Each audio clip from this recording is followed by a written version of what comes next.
Bueno, a ver, vamos a hablar de la cultura del Sáhara, esta zona hace 10.000 años. Voy a hablar de una manera muy sintética y con poca matización. Es decir, podemos hacer las matizaciones.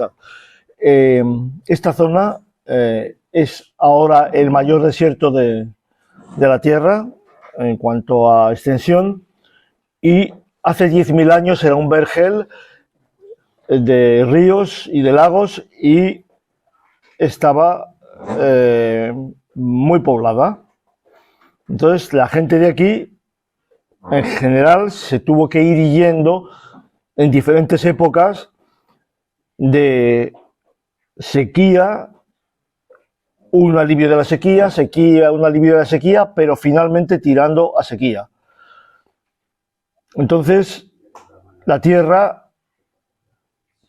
cambió ligeramente el eje de rotación y es lo que hizo que los vientos húmedos no pasasen por encima, no llovió, no pasasen por encima de esta zona, no llovió y empezó el sistema de desertificación. La Tierra va a su aire. El cambio climático, que tanto dicen hoy, puede haber, pero que no se ve en 2000 años, ni entre mil. Ha habido 5 glaciaciones. Entonces la Tierra va a su aire, hagan lo que hagan los humanos y los que estén. Aquí no había coches, ni había contaminantes. Otra cosa es ensuciar la Tierra, con plásticos y con historias. Pero que quieran ahora mismo decir que meter la ideología de que hay un cambio climático, que puede haberlo, meter un cambio climático para tomar medidas represivas contra la gente, pues no es aceptable. Bueno, entonces vamos a, aunque lo más nuevo que vamos a decir es un encuentro arqueológico en Lanzarote idéntico al que se ha encontrado hace unos 8 meses en Jerusalén, que no sabían lo que era, pero es idéntico. Es un adelanto ya, un calendario megalítico lunisolar. Y estos dos tipos de monumentos solo se han encontrado en Lanzarote, que se han encontrado 4, aunque ahora solo hay conservados 2, y en Jerusalén solo se han encontrado debajo de la explanada del templo y en lo que llaman Ciudad de David, que es una excavación en marcha, en una Jerusalén de hace unos 4000 años antes de nuestra época, que es lo que están mirando, y le han datado al artefacto al calendario, pues en esa época, unos 4000 años al menos, porque en 3400 dejó de utilizarse. Bueno, esto es yo no sé si decirlo ahora, está todo el mundo. Voy a esperar a que venga. Iba a meter aquí algo sobre los celtas para aclarar las cosas, porque es que la gente se hace un lío con los celtas tremendo. Pero lo voy a decir ahora, luego lo puedo repetir. O sea, esto es un inciso. A ver, las lenguas donde hablan celta son las que están las que están en la diapositiva. Hablan en Escocia, hablan en Irlanda, hablan en la isla del Man. En la isla de Man, hablan aquí también en Cornualles y hablan en Gales, hablan en Bretaña y desde luego en Galicia y en Asturias no hablan celta, hablan más bien ibero. Pero bueno, en todos los libros irlandeses antiguos y los libros que han escrito en la Edad Media los sacerdotes cristianos, pues dicen que el parentesco de Galicia con Irlanda es muy importante y además genéticamente sí que se ve. Bueno, entonces, ¿qué pasó qué ha pasado con los celtas? A ver, Herodoto dijo que los celtas estaban más allá, al otro lado de donde nacía el Danubio, el río Ister. Herodoto y Aristóteles, los dos, coincidían en esto. Entonces, ¿qué pasaba? Que creían que el río Ister, el río Danubio, nacía en los Pirineos. Entonces, ¿dónde estaban los celtas? En Iberia. Bueno, entonces vinieron los celtistas el siglo XVIII-XIX y aquí veis el curso del Danubio. Y entonces los celtistas dijeron, bueno, se equivocaron, pero hicieron un truco y dijo, no, el Danubio nace en la Selva Negra. Por lo tanto, el origen de los celtas está donde decían Heródoto y es verdad que era Heródoto y Aristóteles, pero en la Selva Negra, no en Iberia. Pero es que Heródoto y Aristóteles creían, y lo dicen claramente en los textos, esto está referenciado y publicado por nosotros, decían que nacía en el más allá del nacimiento del Danubio, en un lugar que se llamaba Pirineos. Pero cuando se descubrió que era la Selva Negra, y entonces han atribuido que los celtas en el siglo XVIII-XIX han hecho el truco, los celtistas, un tal Darbois de Davenville ha hecho el truco de decir que los celtas están en el nacimiento del Danubio real, no donde decían esto, pero es que esto añadían el sitio donde salía el Danubio, que añadían, ellos creían que salía de los Pirineos, pero los celtistas del siglo XIX lo trastocaron maliciosamente y dijeron no, el Danubio nace en el centro de Europa y por lo tanto los celtas están en Hallstatt y Latén y atribuyeron a todo lo que se encontró en estos yacimientos a los celtas. Pero los celtas, hay nadie alrededor habla celta. Volvemos a la diapositiva anterior, hablan celta aquí, en la fachada atlántica. Eso es lo que hay de los celtas. Y luego hay un término genérico. Hay celtas en Escandinavia, hay celtas y en el norte de Alemania, hay celtas en la hora de la historia en Anatolia. Y se ha propuesto de que, que el TOI sea un término genérico que signifique, pues, hollín, algo relacionado con algo quemado, como hollín, o como que se pintaban con hollín, o como que quemaban a los muertos, sin más. Entonces, esto es lo que hay sobre los celtas. Luego, escrituras iberas en Galicia, hay. Escrituras iberas en Asturias, hay. No voy a meterme nada más en eso. Quiero decir que lo de los celtas es un cuento que se han inventado en el siglo XVIII-XIX y lo han elaborado bastante bien sobre Hallstatt y Latén. Pero viene tú con toda esta historia. Bien. Perdona, pero escritura ibera. Dime. No, sigue y luego pregunta. Pero es que esto es debatible y claro, pero yo no iba a decir. Ya, vale. Entonces, ¿vale? Entonces, como vamos a hablar de la relación de Islas Canarias del desierto con Jerusalén, vamos a ver cómo hay una serie de idiomas, de lenguas, que son muy parecidas, utilizando la fonética y la lingüística, tienen palabras muy parecidas, tienen cognatos, tienen palabras que tienen el mismo significado y el mismo sonido en diferentes lenguas. Entonces, por ejemplo, bueno, está en inglés, como se dice padre, como se dice en español, como se dice en vasco, pues aba, en iberotartésico aba, en etrusco aba, en minoico aba, en bereber aba.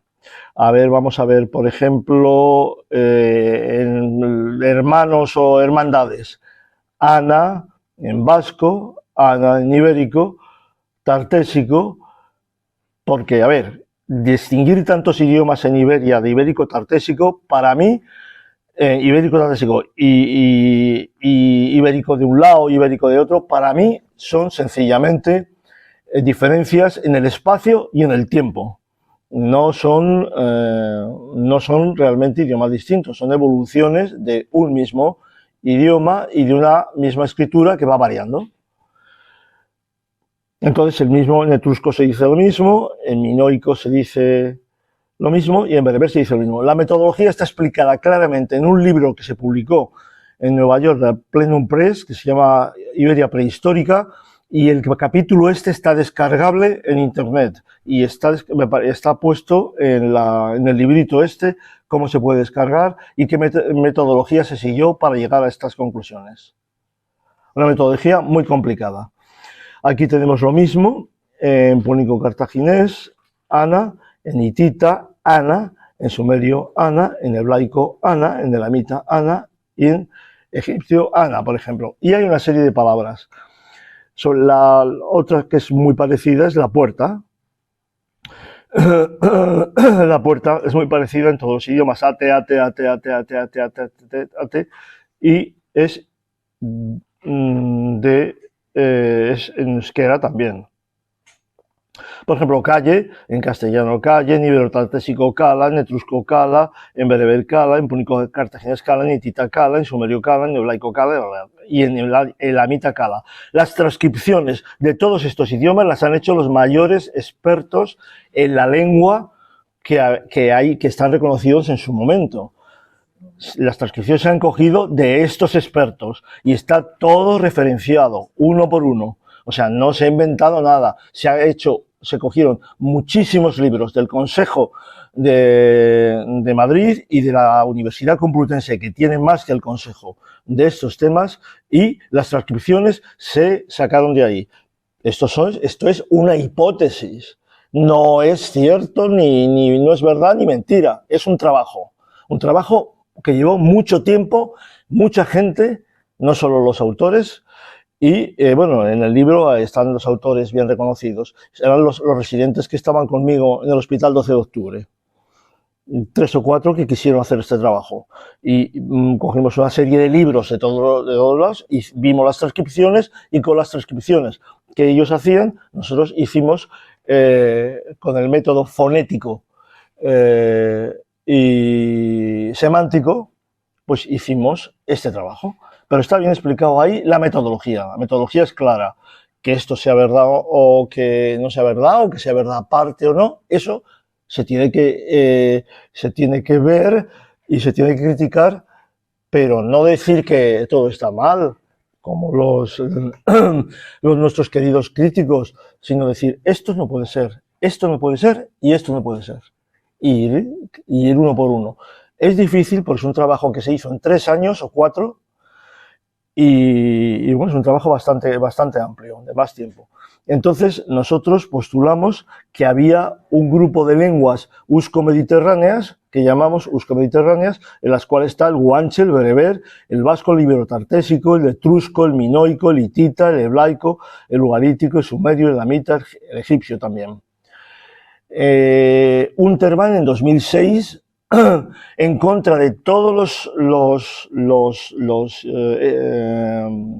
escolásticos españoles, de ibéricos, ya dijo que sí, que había un grupo de lenguas con sustrato mediterráneo, que es lo mismo que decíamos nosotros. Esto lo dijimos, está publicado en el año 2000, pues el del año 2006 dijo esto en Pamplona, lo escribió. Luego ya no le dejaron de invitar de aquí y ya pues murió unos pocos años después.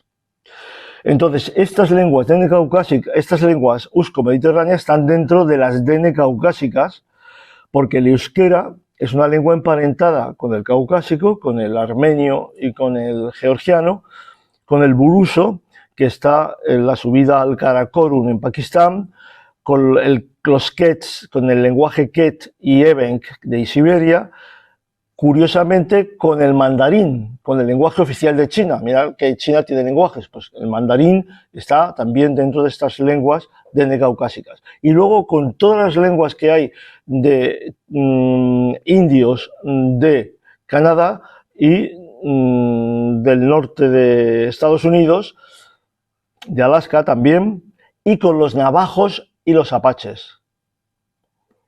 Por eso los apaches, el nombre que tienen, se lo pusieron, vamos a decir, españoles. Perdón, se lo pusieron vascos. Apa Eche. Apache son los apaches, los que viven arriba, en el monte. Navajo, los navajos, los que viven en el valle, efectivamente. Están muy cerca y son estos, son nombres que pusieron los apaches. Y muchos nombres amerindios que están puestos por, bueno, están puestos o han permanecido con cognatos euskéricos. Bueno, este es el signario iberotartésico que propuso Gómez Moreno. Luego ha habido muchas variaciones que han ido haciendo diferentes escolásticos de acuerdo con su comodidad para traducción. Bueno, nosotros nos hemos atenido a este y además a unas precisiones que hizo Tobar, que trabajó mano a mano con Michelena, y esas precisiones son de que en diferentes sitios se utilizaban diferentes signos. Y hay unos cuantos folios sobre cuando ves un texto de un sitio, hay que ir a consultar a Tobar para ver exactamente qué es lo que en ese lugar o cerca de donde el sitio que estás estudiando, pues se había encontrado previamente. Bueno, esto es cómo se escribe el etrusco, las formas del etrusco. Muchas de las formas de escritura son superponibles a las del signario ibérico, están mucho más despistados que los ibéricos, porque aquí por lo menos tenemos los numerales más o menos asentados por Ferré y Llané y por Orduña principalmente, pero es que en los etruscos ahí no tienen nada asentado. Porque tienes nada. Entonces, son lenguajes del norte de Italia, venético, raético, este y oeste, camónico y lepóntico, y de Suiza, norte de Italia, Suiza. En realidad, yo creo que son diferentes formas de etrusco. Bueno, entonces tenemos una serie de lenguas que están expresadas con signos lineales, escrituras lineales. Por ejemplo, las runas. Las runas no nos vamos a meter con ellas, pero las runas dicen que son muy modernas, otros dicen que son muy antiguas, pero aquí hay menos consenso aún que en ninguno de los otros temas, que en alguno de los otros escrituras que hemos enseñado. El que va más avanzado, pienso yo, al ver es el ibero, sencillamente al describir, no por Gómez Moreno, sino por unos cuantos más anteriores, que había algunos signos eran sílabas y no letras. Por ejemplo, aquí tenemos la escritura de Sitovo en Bulgaria, y esta escritura pues también es una escritura lineal, pero aquí están en trozos de madera, aquí la han datado y son 4000 años antes de nuestra época. Es muy parecido a lo que hay, pero el ibero no puede ser anterior a 700 o 800 años antes de nuestra era. Pero no han datado nada. Es una suposición. En realidad una suposición, con muchos argumentos, pero suposición. Tenemos la escritura de Gradenitzer, también en Bulgaria. Entonces, también está datada y también está datada en esa época. 3000, 4000 años antes de nuestra época. Más vale que se datasen aquí como en una velilla, los fragmentos que se encuentran con las escrituras iberotartésicas. Bueno, ahora vamos a ver a la gente del desierto del Sáhara. La gente del desierto del Sáhara, vamos a llamarles bereberes genéricamente, y tuaregs, tienen un signario. Este es uno de los signarios que hay de las montañas del Rif, y también muy parecido al que hay en el Atlas, en la zona de Agadir, la zona sur del Atlas, que hablan ibero, hablan bereber. En realidad toda esa zona hablaba bereber y lo que hubo es una invasión de élite que se llama, no hubo una invasión genética, y una invasión de élite, de gente poderosa en cultura y en armas, que impuso una religión, que es la religión musulmana, a todos, a los que pudo. Los del norte, los del Rif son muy poco religiosos y los de Agadir también. Curiosamente, los de los montes Atlas y los del Rif son gente muy poco musulmana.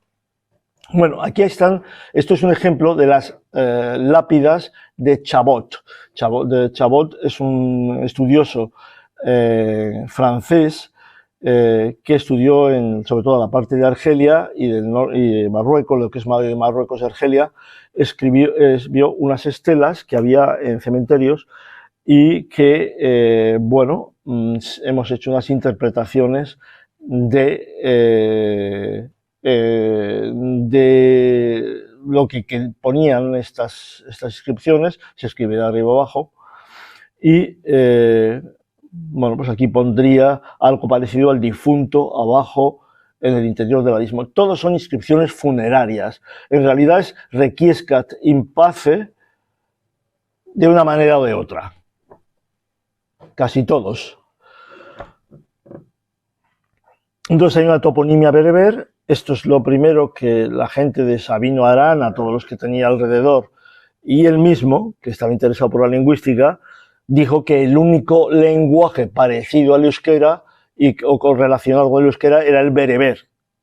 Y esto, aquí hay una serie de palabras, por ejemplo, pues Sian, una antigua argelina, Sian en euskera, entre juncos,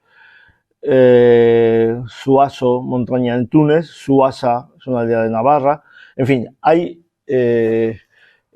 tanto topónimos como significados, hay cognatos comunes entre el euskera y el bereber, pero esto ya lo han estudiado a fondo otra gente. Antes, o sea, todo esto lo ha estudiado mucha gente desde tiempos de César. César en la guerra de las Galias ya dijo que lo que se hablaba en Aquitania era lo que se hablaba en Iberia.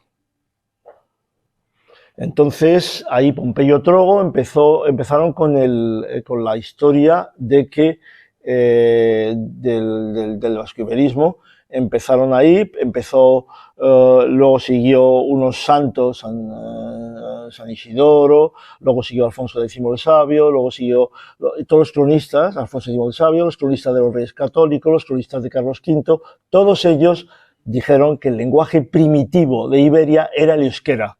Y todos han ido así diciendo eso hasta después de la guerra que hubo en 1936-1939 en este país, que empezó a revolverse las cosas por motivos que no vamos a explicar aquí. Entonces, todos estos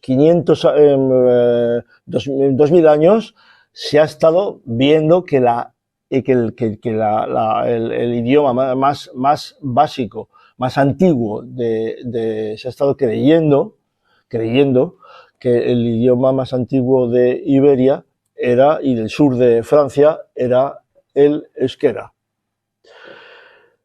Hay muchos alfabetos líbicos, esto es solo para que vean y no se entienden muy bien entre ellos. El cabilio es de las montañas de Argelia, entonces el mauro pues está en la parte de Tánger, está en las montañas del Rif, luego hay diferentes aquí por ejemplo está el Tuareg más abajo, en el macizo de Lagar se encuentran el Tassili, y aquí en Níger no se ve el Tenere, pero también hay otro idioma que se entiende muy poco entre ellos.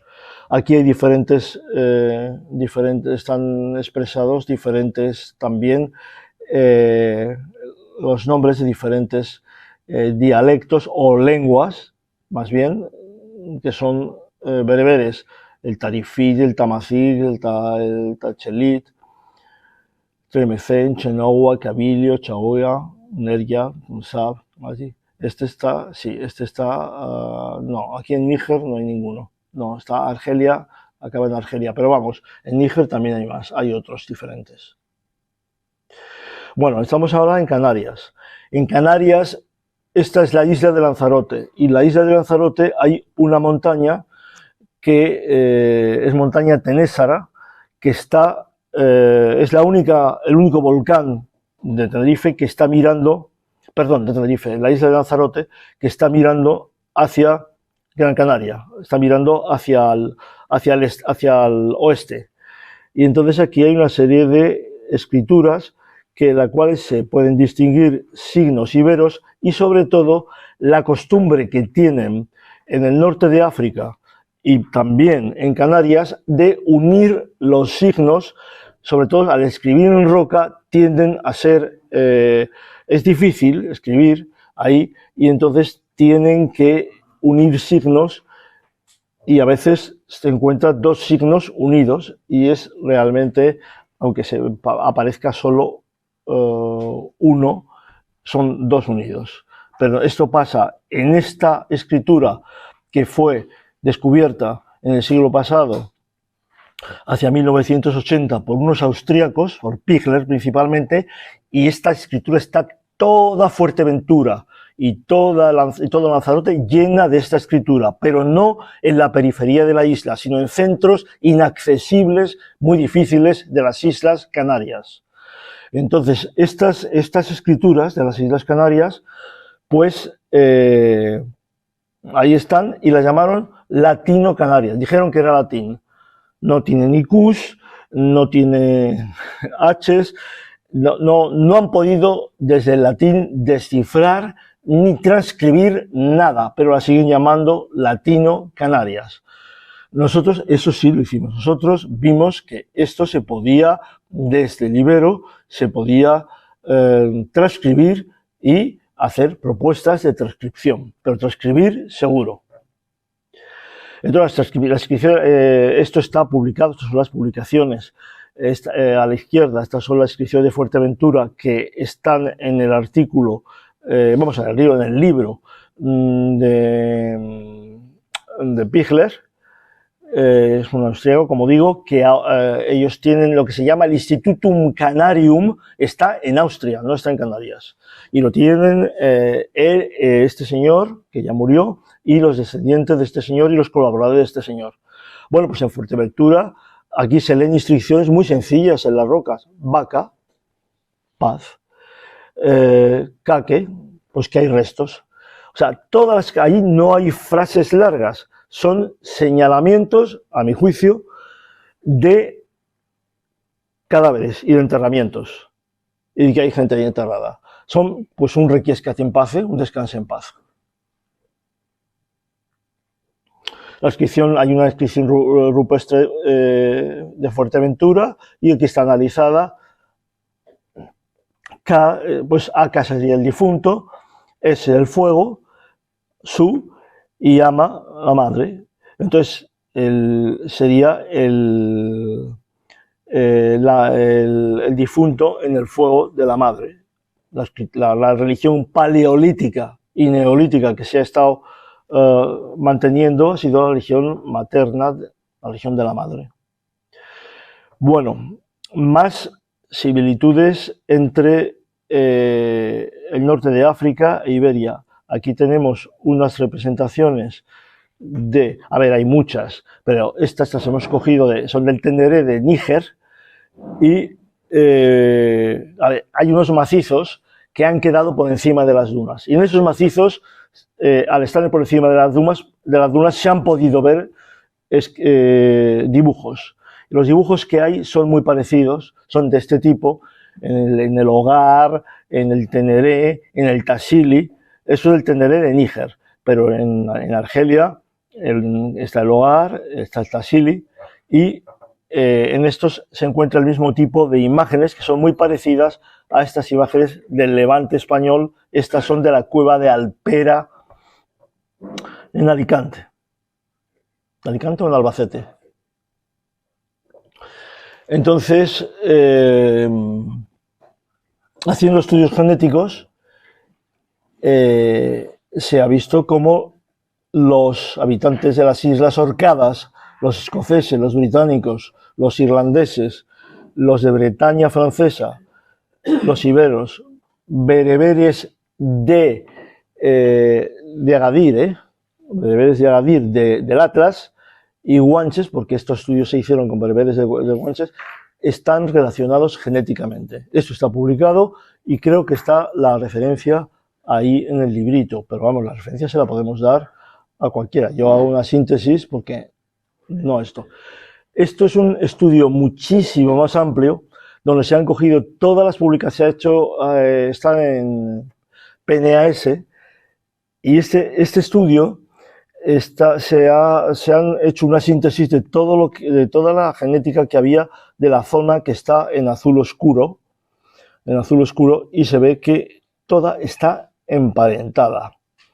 Toda está emparentada teniendo en cuenta los marcadores del cromosoma Y, los marcadores mitocondriales y los marcadores HLA, que son tanto maternos como paternos.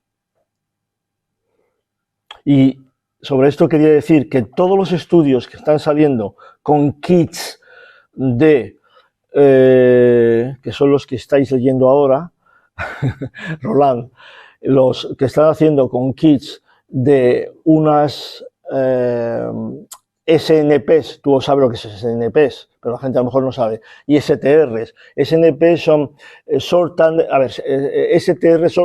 tandem repeats, repetidos en tándem que se ven a lo largo del genoma,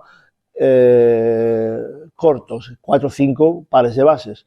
Entonces, en cada individuo, o sea, pues un short tandem repeat, pues tiene como máximo 3 posibilidades. No es muy polimórfico. Los SNPs, los polimorfismos de nucleótidos solos, single nucleotide polymorphism, entonces son también muy poco polimórficos. Solo tienen en la especie humana 2 o 3 posibilidades. Entonces, en esas condiciones no se puede distinguir nada. Tú pones una población de monos y te salen en el norte de Italia. La población de chimpancés, que también tienen esos mismos SNPs. Entonces, eso es lo que están sacando ahora. Y están obviando los marcadores muy polimórficos, esto es para que entendáis un poco la gente y cómo la están manipulando.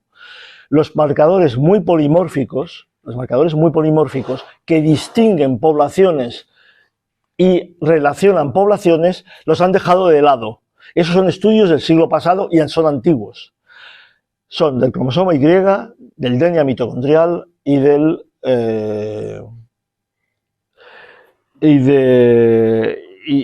HLA, que está igual en los hombres y en las mujeres, pero es autosómico. Entonces, ¿qué es lo que ocurre? Que los marcadores genéticos, para saber si son buenos o malos, es que tienen que correlacionar a las poblaciones más o menos por orden geográfico, más o menos, con alguna sorpresa. Y ese es un signo de que el marcador es bueno, que no relaciona a las ibéricas con las japonesas y relaciona a las japonesas pues con las coreanas. Eso es signo de que el marcador genético es bueno, pero están manipulando todo lo que quieren y repitiendo los estudios de la manera más conveniente que les conviene políticamente o porque quieren publicar otras cosas o por novedad o por lo que sea. No todo es política. Hay gente que quiere publicar y utiliza unos kits que venden y que son muy fáciles de hacer, porque el tipaje del cromosoma Y es muy difícil de hacer. El del DNA mitocondrial también, el del HLA aún más difícil. Y el cromosoma Y y el HLA distinguen muy bien las poblaciones.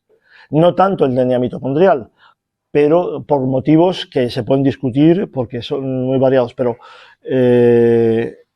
bueno, vamos a seguir. Si no. Pero vamos, quería decir esto sobre la genética. La genética es muy manipulable y están repitiendo estudios con marcadores que no valen porque no son polimórficos. Es decir, que no distinguen las personas ni distinguen las poblaciones.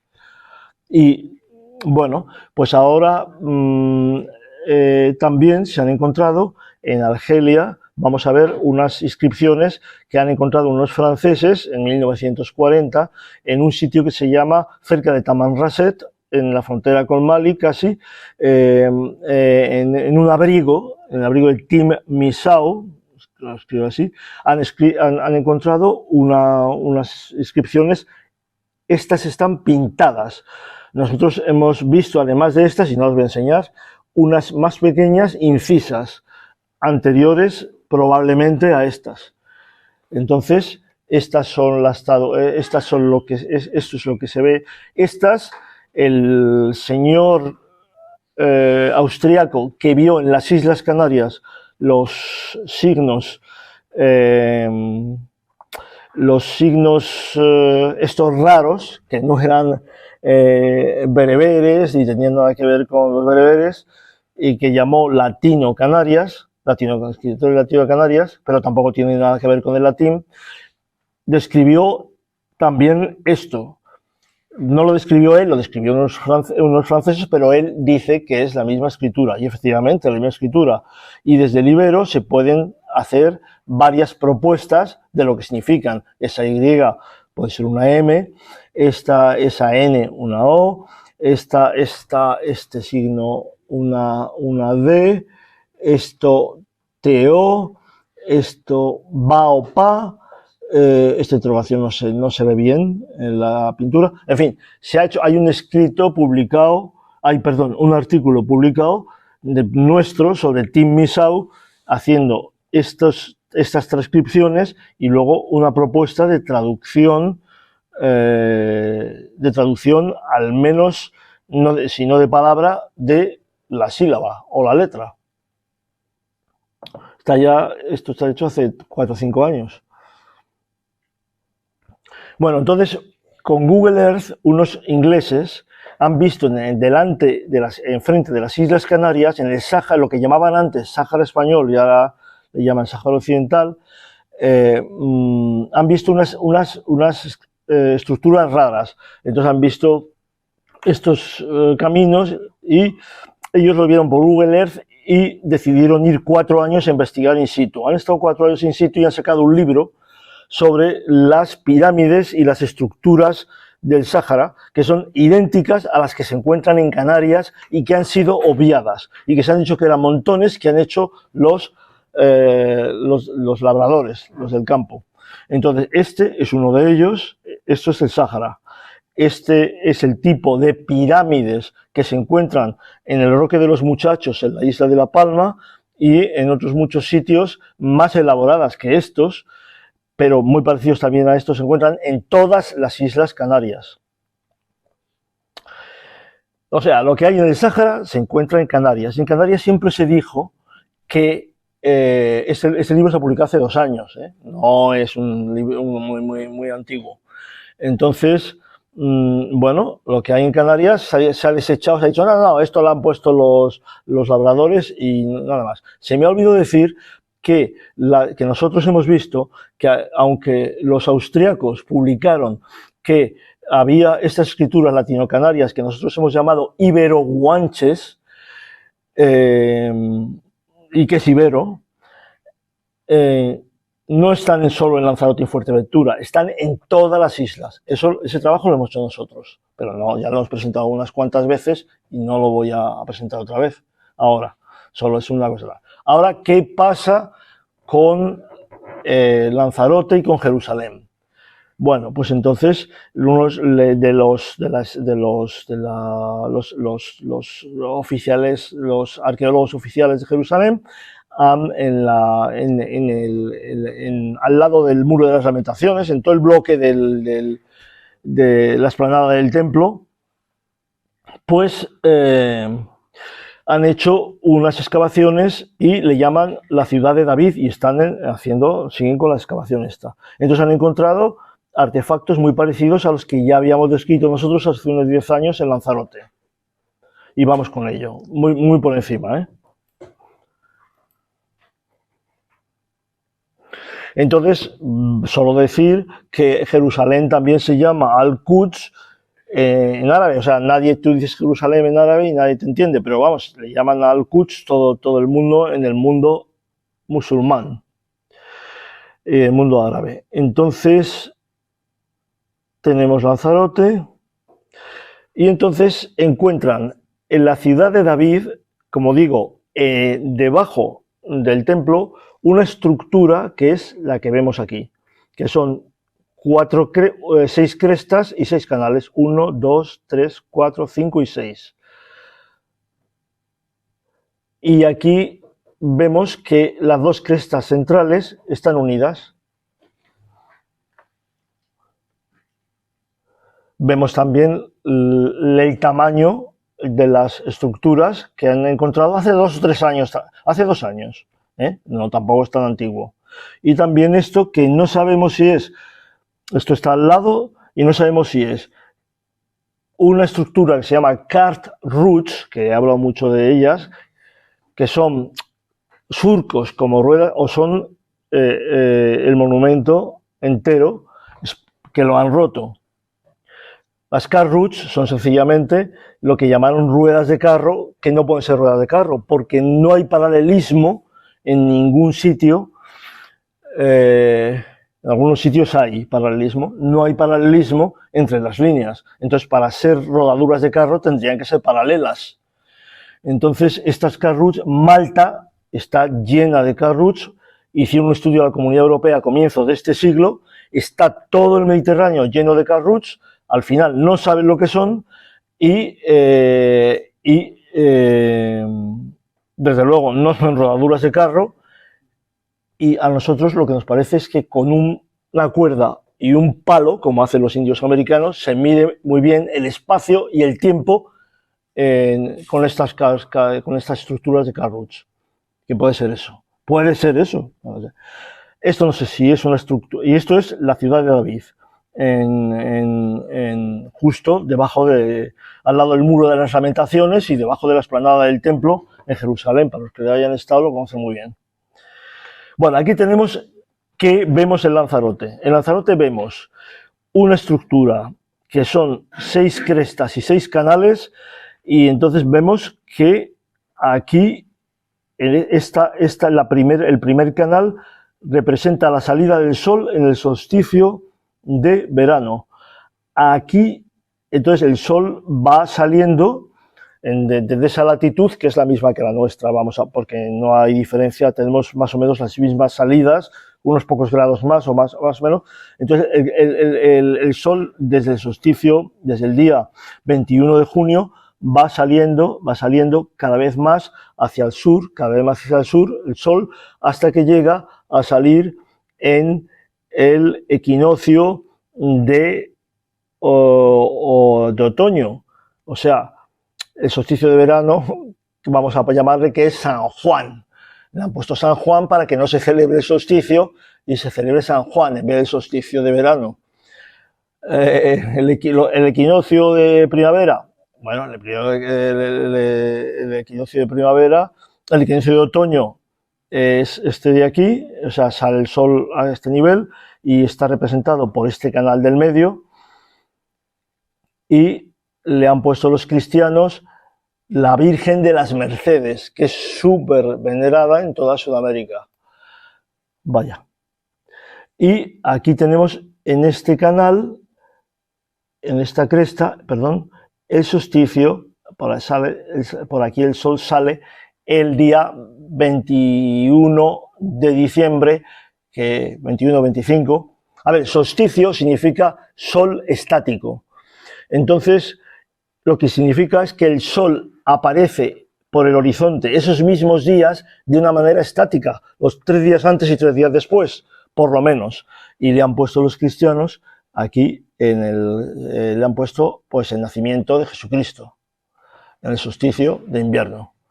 Son las fiestas que han ido poniendo porque todo el mundo lo celebraba, los solsticios y los equinoccios. el equinoccio de primavera, entonces el Sol, ¿qué pasa en el solsticio de verano? De invierno, perdón. Pues en el solsticio de invierno el Sol, aparentemente, porque es una trayectoria aparente por las vueltas que da la Tierra alrededor del Sol, desde el solsticio de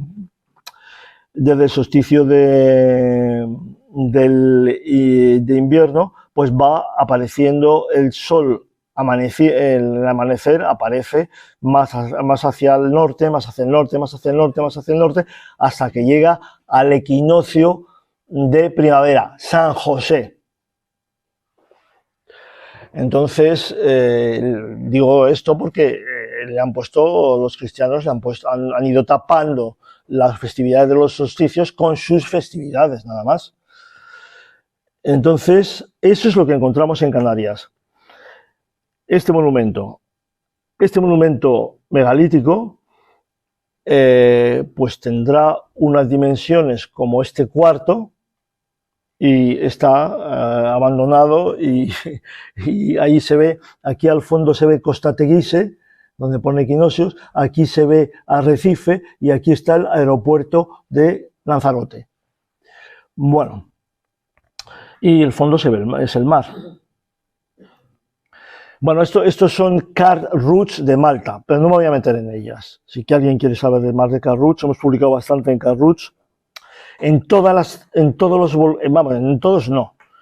los que nosotros hemos visto de Lanzarote hay card routes en la punta de los volcanes, de las colinas o volcanes, como quieras llamarlo, de Lanzarote. ¿Ves? Esto es en Montaña Blanca, en Lanzarote, y vemos en la cumbre prácticamente, aunque no se ve el cráter, pero el cráter está detrás, pues a estas son las card routes. ¿Veis? Aquí la falta de paralelismo que tienen. Bueno, entonces aquí se explica, por ejemplo, en inglés, aquí tenemos el día 21 los 30 días solares, y el día es el solsticio, bueno, pues solsticio de verano, y el mes siguiente.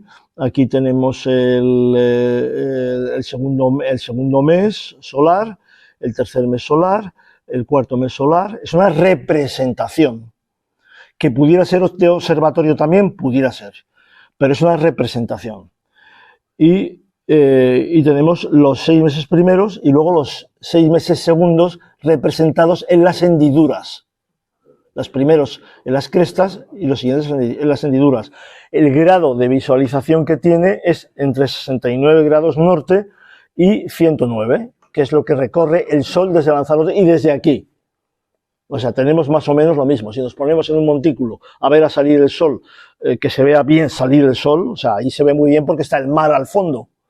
Entonces, el Sol nace entre 69 grados norte y 109, yendo del solsticio de verano al solsticio de invierno de norte a sur, y del solsticio de invierno al solsticio de verano de sur a norte, porque la Tierra ha variado de inclinación, nada más.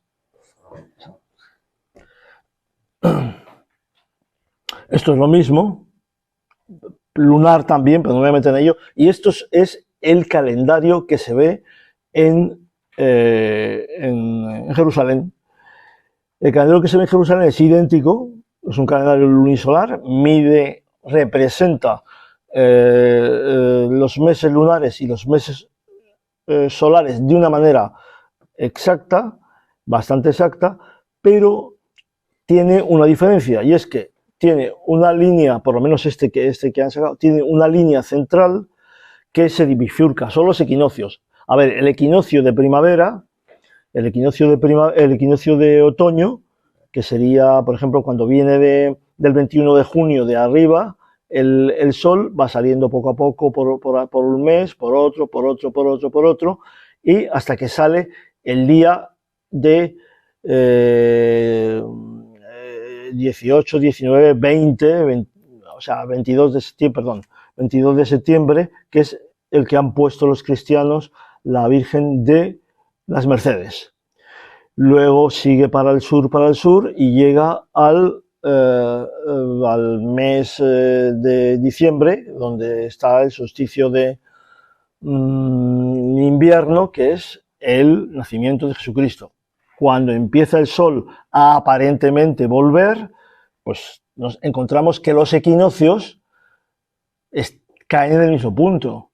Es decir, tendremos después del solsticio de invierno, tenemos el equinoccio de primavera. Viene el mes de marzo, después de diciembre, y el mes de marzo, el 19, es San José, y más o menos para entonces es cuando es el equinoccio de primavera, que coincide, es el mismo que el equinoccio de otoño. Bueno, entonces, ¿qué es lo que ha podido mantener estas escrituras lineales, estas lenguas más o menos hermanas, en una extensión tan amplia en esa época? Que no se conoce ninguna estructura política que sepa, pues lo único es la religión de la madre paleolítica, que se encuentran en el Paleolítico todas estas figuras por prácticamente todos estos sitios que hemos hablado, y en el Neolítico, que es la misma, los principios del Neolítico. La religión de la madre es lo que ha podido mantener una conexión entre toda esta gente. Aparte de las conexiones comerciales o las conexiones, pero vamos, y las conexiones también de estar presos, porque en el Mediterráneo estuvieron presos unos cuantos miles de años, por decirlo de una manera, mucha gente, entre el desierto y entre los hielos, suponiéndose pues el año 5.000, 4.000, 3.000 antes de nuestra época. Y vivieron mucha gente juntos. Desde el norte de la India, o sea, la cultura mediterránea la ha formado desde el norte de la India hasta las Islas Canarias. Esa es la cultura mediterránea, no griega y de Roma, que es como nos meten todo el mundo encima. Y luego, ¿qué lengua es más antigua? No lo sé, parece que es la euskérica. Se encuentra... vamos, o es lo que tenemos ahora, la metodología que tenemos ahora más a mano, los que han descifrado, entre comillas, el ibero, está medio descifrado, por lo menos ahora ya seguro, con números y con los números, y con algunas otras cosas que otros estudiosos de aquí, pues también, para ellos, pues también está descifrado. Nombres, otros están descifrados nombres, para otros están descifrados topónimos, en fin, el avance que llevamos con el ibero en cuanto a estudio no tiene comparación con el que llevan con el etrusco en Italia. En el etrusco tienen un lío monumental y yo pienso que es que han empezado mal. Mi opinión es que el etrusco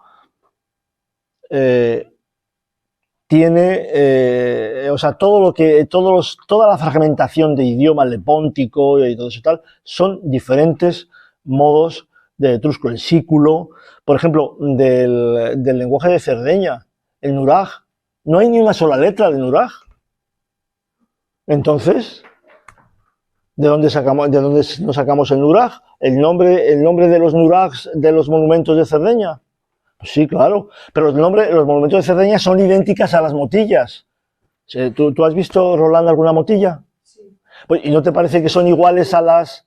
Iguales no. Bueno, pero muy parecidas, o sea, muy similares. O sea, y a los agadires, ya está. Sí, no, sí, yo acabo ya. Y a los agadires. Los agadires son también fortalezas donde se puede meter la gente, donde hay agua y donde hay alimentos. Los agadires del Atlas no son iguales, son menos iguales, pero, a ver, la función es la misma. Bueno, entonces mi opinión es que la religión de la madre ha podido coexionar todo este emparentamiento que hay en el Mediterráneo. Y luego, pues, ¿qué podemos decir? Pues que todas las civilizaciones clásicas, etruscas, minoicas, anatolias, guanches, bereberes, tuaregs las semíticas, las sumerias, los egipcias, pues tienen un origen común que sea en parte el desierto del Sáhara. No creo que esto sea único, tendrá otras influencias de otros sitios y propias, pero vamos, mucha gente tuvo que salir de ahí y tuvo que haber migraciones de ahí hacia todos estos sitios. Esa es una hipótesis. Es decir que, bueno, pues nosotros estamos aquí, yo pienso, bastante bien, contentos. Si veis una reunión de gente que sepa de etrusco, de escolástico etrusco, bueno, allí no se pone de acuerdo nadie. Linda Bonfante puso habréis visto el libro que hizo ella al principio, nadie está de acuerdo con él. Bueno, eso es lo que yo tenía que decir. Si hay alguna pregunta.